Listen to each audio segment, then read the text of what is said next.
Oh, welcome to Libertarians Drinking Coffee Lab, a very special show. As you know, that sometimes I actually take an afternoon off to chat with libertarians who are actually running because of a very special reason. I hear all the time, you libertarians, you're not running anybody but president every 4 years. That's all you ever do. I hear that complaint all the time, and I want to say you are wrong. We actually run libertarians all the time, not just president. We run them for Senate. We run them for local office, mayors. We run them from all types of things. So I want to make sure you understand that. And that's why I bring on people to talk about this, Libertarians Drinking Coffee Live. And I have today with me a gentleman who has decided to run in a very tough state, the state of Pennsylvania. Yes, the state you keep hearing about, the swing state, the one you keep hearing about, and running for the office of Senate. I know he's going big, but that's okay. We're going to ask him why and what's going on. The man himself, John Thomas. How are you, sir? I'm great. How are you doing, Larry? I'm happy that you're here. I'm totally glad. Guys, if you like what I'm doing, click that like button. Let John know you like him. He's got cool glasses on. Give him a like for that, if nothing else. But I have to give you the hardest question I have to give you. The hardest one. Dude, why? This punishment running. I've done it. I've run. It's punishment. Why are you doing it? Well, I actually was not planning on running for U.S. Senate this year. Okay. I was at I went to the Libertarian State Convention this year that we had in March, and I wasn't even planning on running for like an inter-party office. I was planning on running for nothing. I didn't even pack a tie with me whenever I went. And so I'm standing in the hallway the day that they're going to nominate their Senate candidate. And some guys approached me and they said, John, would you consider running for United States Senate? And you said, guys, why do you hate me? I thought you liked me. I was like, actually, what I said was, guys, this is not a decision you make without consulting your wife first. Mm-hmm. And we're like, well, you have a phone, don't you? And she has a phone, doesn't she? Why not consult her? So I talked to Sarah, and Sarah said, you're crazy, but you can. She's like, I'm fine with it. And then I was like, why don't any of you guys run? And this was back whenever it was still Biden versus Trump as the presidential candidates. But why don't any of you guys run? And they were like, none of us are over 30. So you have to be over 30 to run for United States Senate. And I was like, you were the oldest dude in the room. I was like the oldest dude in the room at 46, actually 45 at that point. But I thought that was, it wasn't until my drive home that it hit me. Like, the Democrats and Republicans are running 280-plus-year-olds for president. And libertarians are having a hard time finding somebody who meets the qualification of being at least 30 to run for Senate. That spells a bright future, not only for our party, but for America, that we have so many young people who are involved with libertarian and are inspired by libertarian ideas. That is a great place to be. The old parties are dying off because of age, and the Libertarian Party is a young party. So let me now ask you, instead of that, let me now move to your race. How is your race a 3-way race, 2-way, 5-way? Like, how many people are running for this? I mean, I assume the Senate seat is delicious and people want it, so there's probably people trying to get it, I assume, but maybe it's so gerrymandered, doesn't matter. I mean, how does that work in Pennsylvania? I don't know Pennsylvania politics very well. How does that work there? We have 5 people running for the U.S. Senate. Yes. So we have Bob Casey, who's the incumbent Democrat. Bob Casey, who one of my supporters described him, and I told him I was going to say this, as a cicada candidate. Because like cicadas, they come out once every 6 years or so, and then they hide for the rest of the time. Bob Casey, it's an election year, so it's the year that he comes out, and then he'll go back into hiding. So we have Bob Casey, we have Dave McCormick, who is a. Why do I know that name? Is he popular in some way?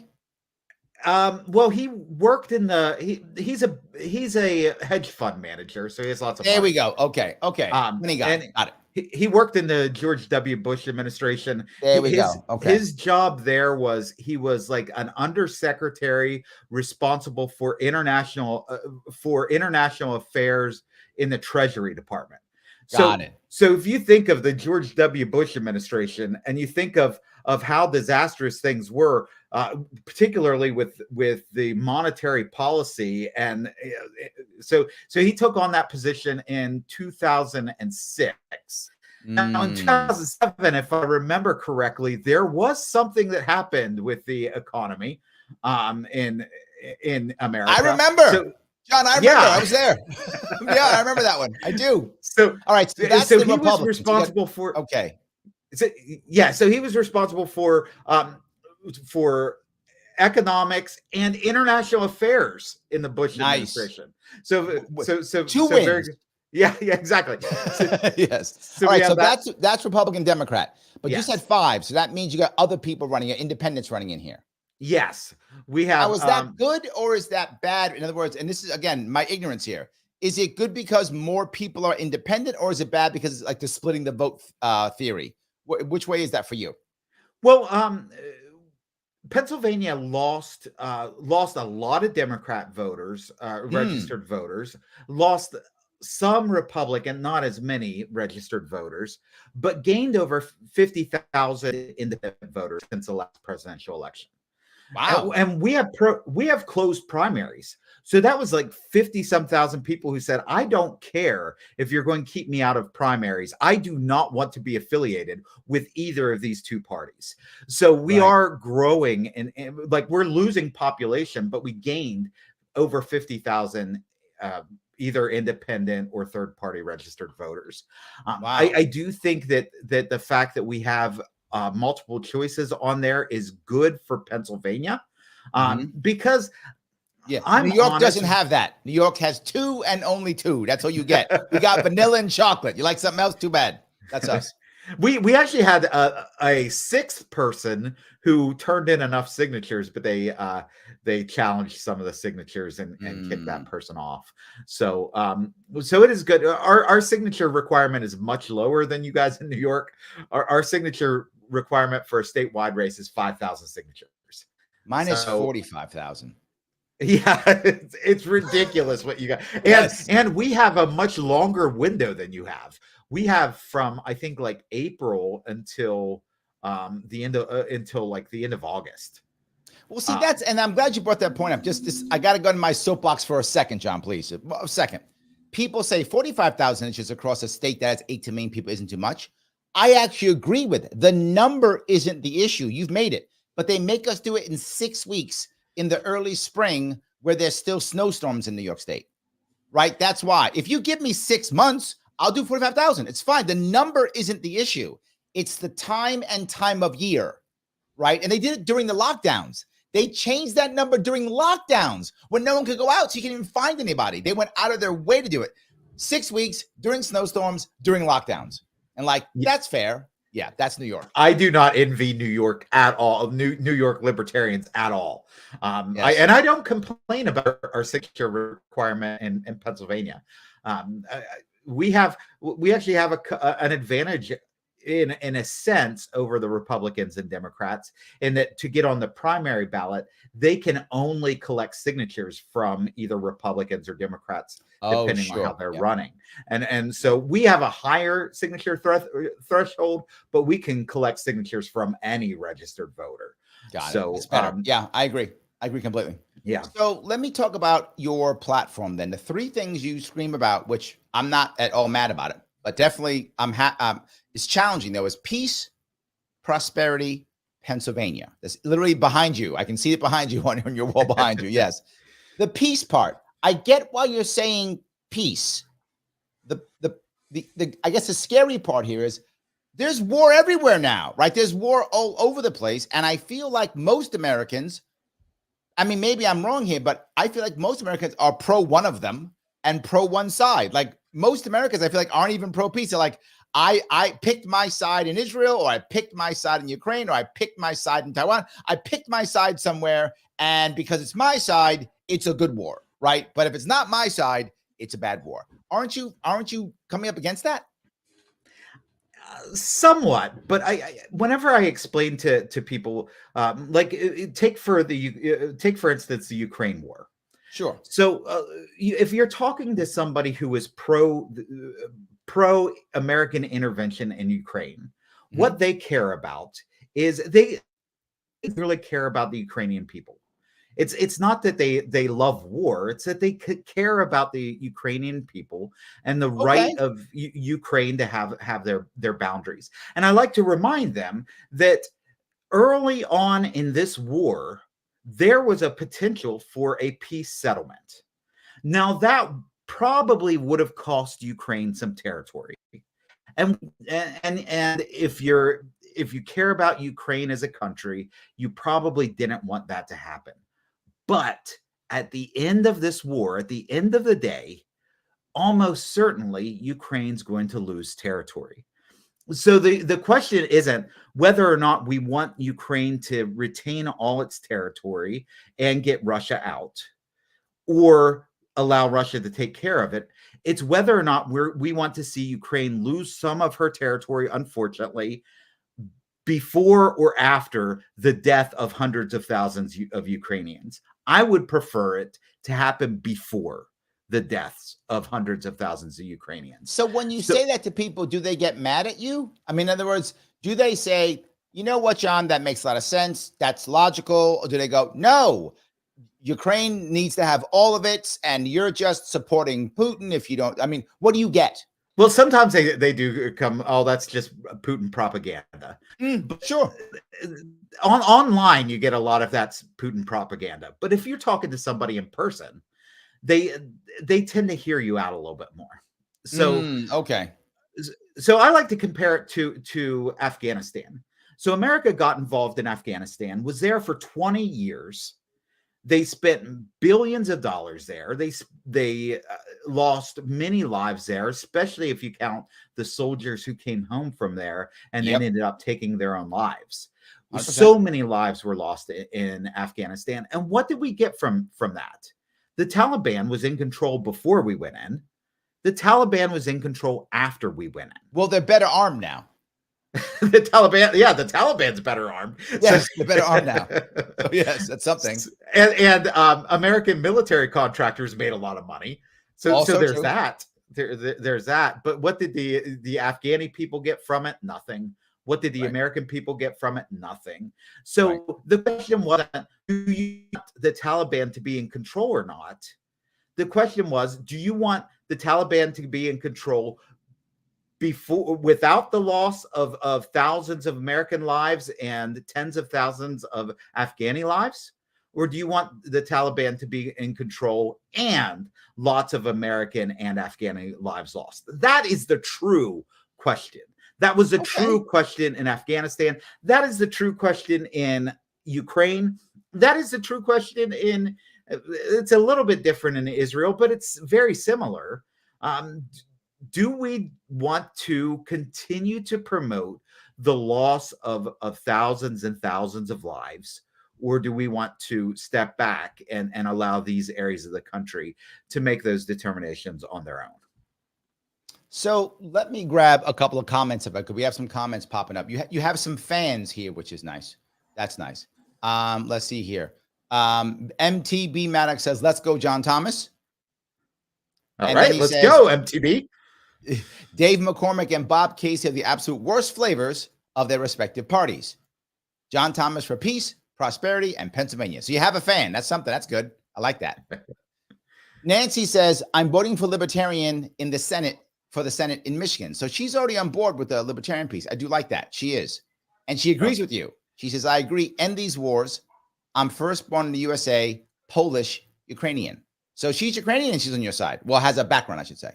Right. And that's what it's not about, do we abandon the Ukrainian people or not? It's, do we want to promote a long-term sustained war in Ukraine the same way we did in Afghanistan? And I think the best thing for the Ukrainians is to not do that, is to help pull that Band-Aid off and allow peace to happen there. So Dave says, Larry, he thinks I'm wrong here. He says, the choice isn't chocolate or vanilla. The choice is dog crap or cat crap. So I think he's kind of right. He's kind of right there. Yeah, I mean, Dave, I agree. yeah. Do you prefer cats, dogs? Which one you prefer? You're getting crap either way, but which one do you prefer? Take your pick. Yeah. I like cats better, like dogs better, whichever you prefer. I guess it's okay. I prefer not having the crap. There we go. Morgan says, thanks for putting your neck out and running an awesome campaign, John. Hope the wife's not too upset with me. I guess Morgan asked you. Morgan was Morgan better age pretty quick here, so I don't have to keep running for offices. He says, I'll run for governor in 2030 to make up for it. I guess you get to punish him then? Yeah. I support Morgan for governor whenever he's old enough to run. There we go. I love the idea. So let me then, I like the piece I do. I know it's tough. Let me move to the next piece, which is also tough, was the prosperity piece. And I bring that up because there is almost like there's two worlds right now. There are people who are saying the economy's great. Look at all the numbers. Everything's good. I don't know why you're complaining so much. Inflation's down. It's not as bad. Oh, right. Whole story. Bidenomics worked, right? The whole deal. And then the other side going, the world's ending. We're getting ready to collapse. Everything's bad. Inflation is terrible. I can't get a job. People can't find jobs. How does someone like you make a pitch for prosperity when you have a world right now to where we don't even agree if it's a problem or not? Like we don't even know. Is it bad now? Is it good now? My one talking head tells me it's great. My other talking head tells me I'm in trouble. But then myself, how do I feel? I see some friends who are doing well on Instagram, but then myself, I'm struggling to pay my rent. I don't know. How do you handle that? That's a tough one that you've picked up. Yeah, prosperity has a lot to do with not only how much people are making, but how much hope people have for the future. The first Thomas, the first Thomas, my first Thomas ancestor who was born in Pennsylvania, was my great grandfather, Joseph Thomas. And his first job was he helped to build the car tunnel out down in Westmoreland County, for those of you from Pennsylvania, making $10 per month. Wow. Not $10 per day, $10 per month. And now $10 bought more than it does now, but it was not a lot of money even then. Right. It was not a great amount of money. And he was eventually able to put his son, my great-grandfather, through college, and he became a pharmacist. He started a pharmacy down in Somerset County. That pharmacy is still there, Thomas Drugstore. It's been in the family for several generations. He started out making $10 a month. And the reason he was able to become prosperous, he wasn't wealthy, but he was well enough off, was because they had a stable currency back then. So even at $10 a month, he could set aside, he could budget. So whether you budget extravagantly or you budget with a small amount, if you have a stable currency, you can budget. And we all know that if you can't budget, you can't prosper. Right. And right now, people can't budget because they don't know what their groceries are going to cost next month. But if you can budget, you can prosper. Whether you're making $10 a month, like my great-great-grandfather was making, or you're making $100,000 a year, if you can budget, you can prosper. So if we can bring back a stable currency, then people can budget again. And that's how we bring prosperity back. So I feel like a critical piece, if I'm reading you right, the critical piece to prosperity in your view is stability in the economy and stability in the currency. Did I get that right? Absolutely. That stability is what makes it possible for people to budget. And once people can budget, then they can be prosperous. But we're not going to have a stable currency as long as we're printing billions of dollars to send it overseas to our wars or to pad the pocketbooks of military contractors. So that begins by keeping our resources here at home. Pennsylvanians are resilient. They're innovative. Ben Franklin was a Pennsylvanian. He invented the Franklin stove and the lightning rod, and we've been inventing things ever since. And if you just allow Pennsylvanians to be Pennsylvanians, we're going to be the most prosperous people in the world. But whenever regulations, whenever unstable currencies slow that process, then we're still going to innovate, but not at the rate we otherwise would. Got it. Guys, if you like what you're hearing, you can support John if you want to. Head over to Twitter or X, whatever you want to call it, and you can follow him at John Thomas PA over there. You can also, there's his link tree. You can click his link tree. His link tree is on his Twitter account. Also, I think it's in the description on both Facebook and also on YouTube. Click there. You can see what he's doing. You can join his team. You can donate. If you live in Pennsylvania, you should definitely throw a couple bucks his way. And you might go, Larry, I've only got $10. $10 still buys stuff. That still buys Facebook ads, lawn signs. It buys palm cards. And if you can budget with it, you can eventually put your kid through college with $10. See that? And if you can budget, you can put your kid through college. That's it, right? You do all those things. So even like if you happen to be in a position where you have more than $10, you got $100, $200, whatever. If you got that kind of money and you live in Pennsylvania and you want to see this guy make some impact, throw him some cash. If you can't throw him any cash, no worries. He also needs volunteers. He needs people to knock on doors, door signs. He also needs something else. He needs social media warriors. People on social media to share his stuff. People on social media to click the like and the comment and all those things. So if you're looking to help somebody who's trying to make some impact in Pennsylvania, this is one of the guys you can do at John Thomas PA on Twitter. Click that link tree right there. Also, if you want to, it's John Thomas PA link tree also. And of course, no matter what, click the like button. That's all that matters. So let me grab a couple comments if I could. Square Table Generate says, I got you on Twitter. So he's already there. But he also has a question. He says, question for John. Do you think this whole libertarian thing we're doing is cope? We've never got above 3% in any election, and historically we are below 1%. Are we wasting our time? I think that is a great question that I think most people have to answer. You probably heard it more than once before already. So what do you think, John? I don't think we're wasting our time. I think that third-party runs can certainly make a difference. If you look at a state like Pennsylvania, a third-party run could be what swings the state. And that makes a difference. So McCormick is almost certainly going to win this race. The presidential race is closer. The Senate race is a little bit more split. McCormick's almost certainly going to lose. After the race, the Republicans are going to do a postmortem. And they're going to say, what could we have done differently? And if they see a 3%, 4%, 5% of voters going to John Thomas, they're going to ask themselves, why did John Thomas earn those votes? Right. And they're going to start saying, well, what message was he bringing? He was bringing a message of peace while their candidate was saying we needed to invade Mexico. Right. He was, yes, because he did. He was bringing a message of prosperity while their candidate was talking about spending more money on his pet projects. He was bringing a message of Pennsylvania while their candidate was living in Connecticut.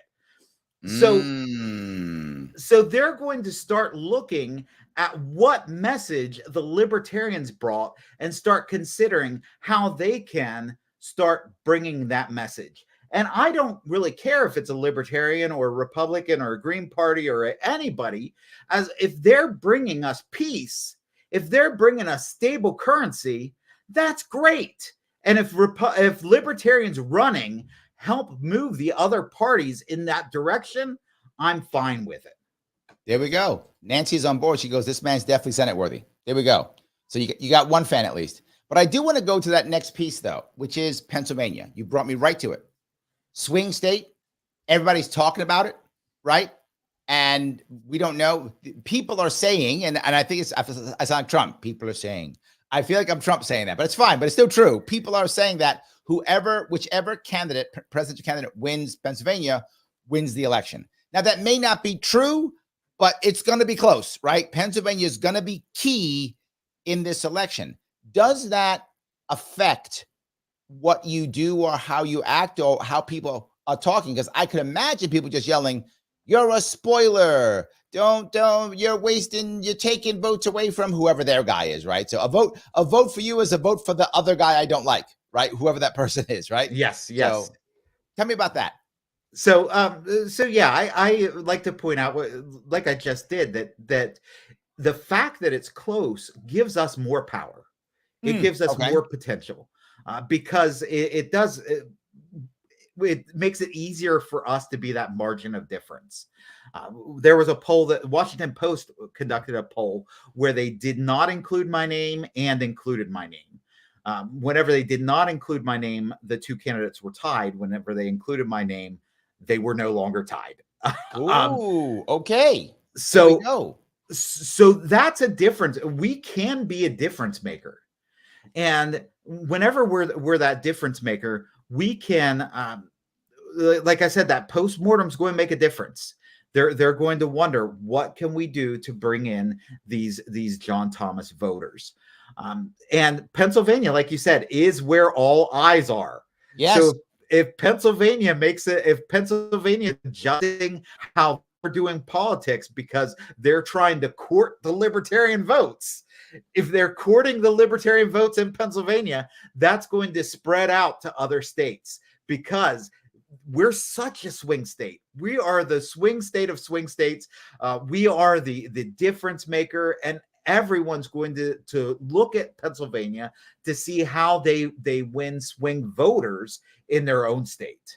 So let me then add that piece to you then. In your race, obviously a tough race.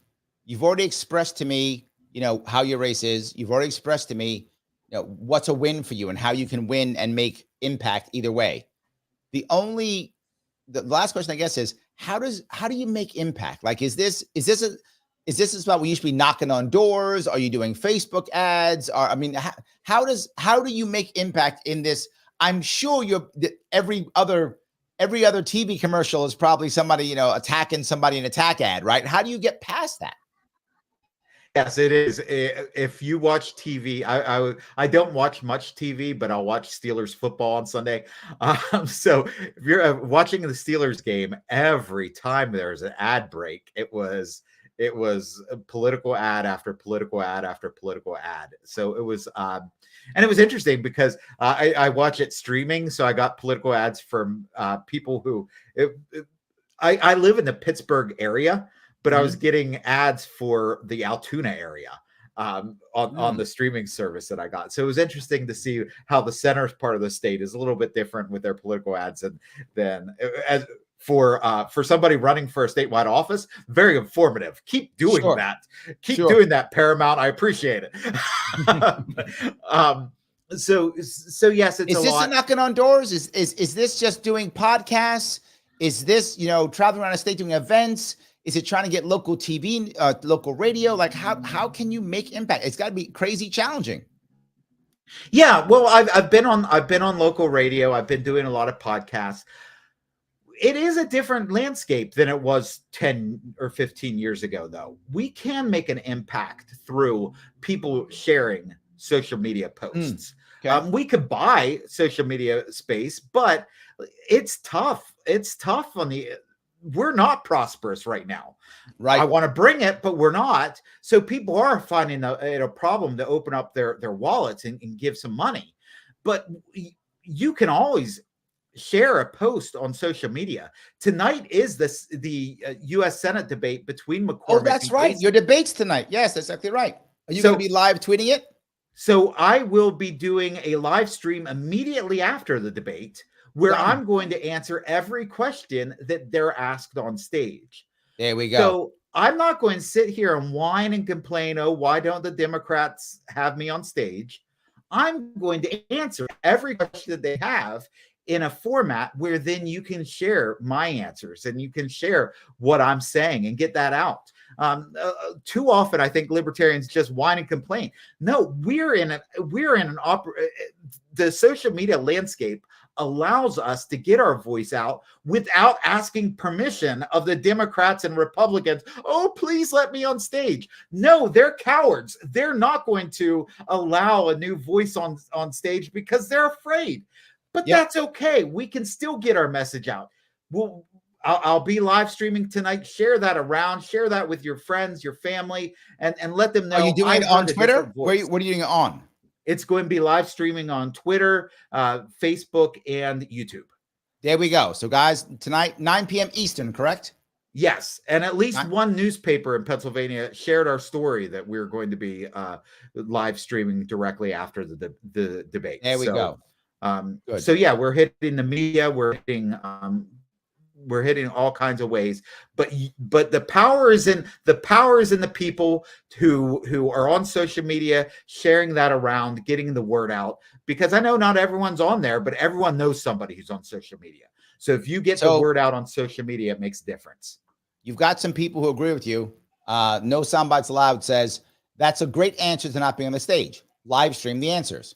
We should see more from candidates, more of this from candidates across the country. So he's on your side. That's Mike, by the way. His name is Mike. Mike is on your side here. So that's a good thing. That's not bad.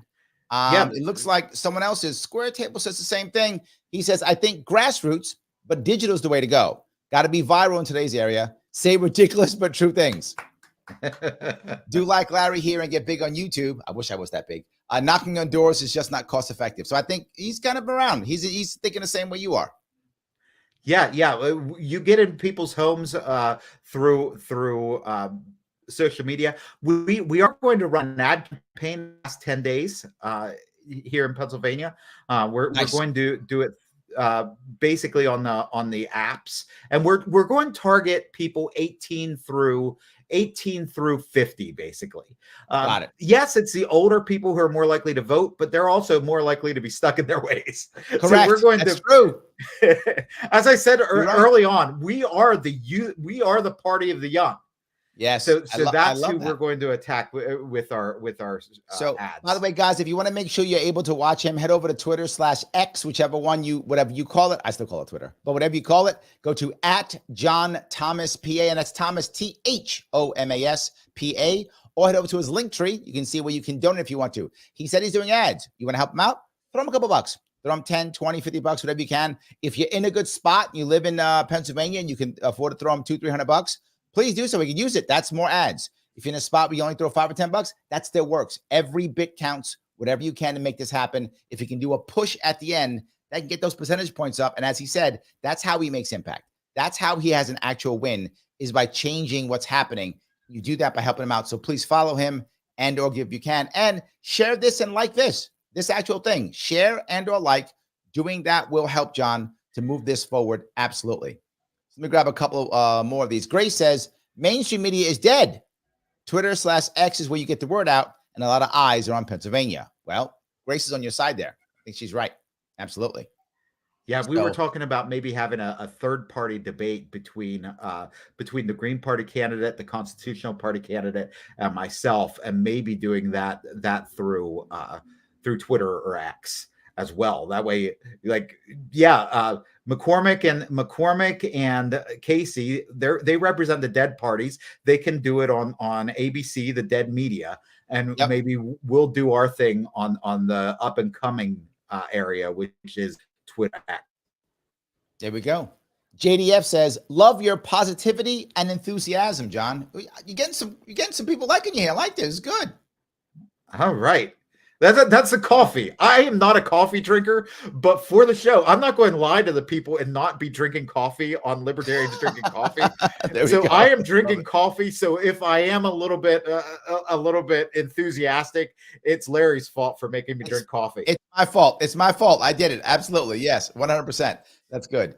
Daniel, I guess he's from the Center PA. He says, those of us in the Center PA are tired of the hate/hit ads early. I think that's true. I think a lot of people, I don't think it's just people in Central PA. I think it's all over. Don't you see that? Oh, yeah. I see it here in the Pittsburgh market. Like whenever I was watching the football game, I was getting the Center PA ads. And so they're getting hit in the middle of the state as well. It's all over the state. So I like to offer people the peace. It's a positive message. Prosperity is a positive message. And I love Pennsylvania. And so all three, peace, prosperity, Pennsylvania, all positive. I try to keep a positive message. I like that. Roy has a joke. He says, campaign tip, keep drinking coffee because everyone else is drinking the Kool-Aid. Nicely done, Roy. I Nicely heard done. somewhere that it wasn't actually Kool-Aid though that the Jones plan people drank. It was Flavor Aid. So Oh, Kool-Aid's okay. It's the Flavor Aid you have to watch out for. oh, that's the problem. Oh, now we've solved it. You and I, John, we've just solved all these issues. Done deal. Didn't think this show was that important. Critically important. I love it. So let me ask you, John, before we wrap this up, anything that I missed, something you want to say before we wrap it up? No. Well, yeah, one more. They say only give like one link out on these things, and we already gave two. We already said Twitter. We already said Linktree, but you can get to this through the Linktree. So if you go to my Substack and subscribe to my Substack, you'll get my free ebook. So subscribe to my Substack and you can get my free ebook. And not only do you get my free ebook, you get a couple of recipes from my family, and you get my wife giving on video, giving a secret life hack.